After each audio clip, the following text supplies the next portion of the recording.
Imagine waking up one day and your neighborhood is measurably hotter than it was 10 years ago. Not because of climate change, factories, or traffic, but because of a building that was built down the road a few years back. No smoke or noise, just servers, running 24 hours a day.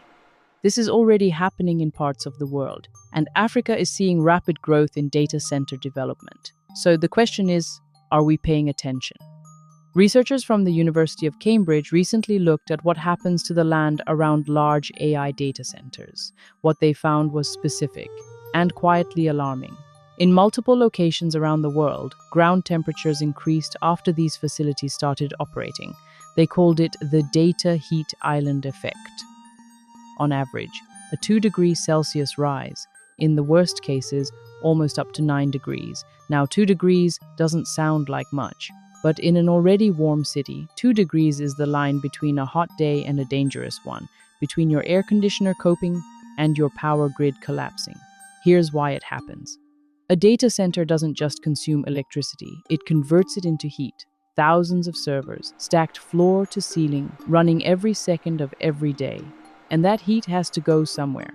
So it gets pushed out, into the air, into the soil, into the streets around it. The researchers found this effect spreading up to 10 kilometers away. That's not a building problem, that's a neighborhood problem. Now, to be fair, this study hasn't been peer-reviewed yet, and some scientists say the numbers need more verification, but here's what even the skeptics agree on. Something is happening, and we don't fully understand it yet. Africa isn't building data centers slowly, it's accelerating, fast. South Africa alone has around 62 facilities, followed by Kenya, Nigeria, Egypt, Morocco. And unlike in Europe or North America, where infrastructure is spread across vast regions, Africa's data centers are clustering. In South Africa, 36 are located in Johannesburg. In Nigeria, which now has around 25 data centers, 21 of them are packed into Lagos alone. That concentration matters, because whatever impact exists won't spread evenly. It will land in specific communities, in cities that are already dealing with rising temperatures, rapid population growth, and power grids under pressure. Here's the honest caveat, though. We don't yet have studies showing this heat effect, specifically in African cities, and that gap isn't reassuring. It just means we haven't looked closely enough yet. Here's the uncomfortable truth. Africa needs these data centers. Right now, if a Nigerian company wants to store its data, it often has no choice but to use servers in Europe or America. That means higher costs, slower speeds, and zero control over your own country's information. Local data centers change all of that. They make African tech ecosystems possible.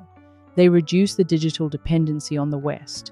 They're infrastructure for the future. So this isn't a story about whether data centers are good or bad. It's more uncomfortable than that. It's about whether we understand their full cost before we've already paid it.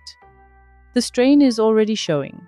Data centers need constant, reliable electricity. In Nigeria, grid power can be inconsistent and limited in many areas. So operators often rely on diesel generators to fill the gap, adding pollution, adding cost, adding emissions into communities that are already breathing that air. Then there's cooling.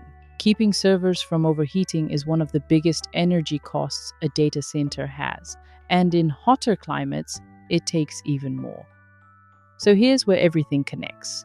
If you're already burning energy just to fight heat, what happens when the environment around you starts getting warmer too? Even slightly, even 2 degrees. That's not a technical question anymore. That's a human one. So where does that leave us? We have early research pointing to a real local heat effect. We have one of the fastest growing data center markets in the world, right here in Africa, and we have cities already under enormous pressure. But we don't have enough data connecting all three. And maybe that's the most important thing to say.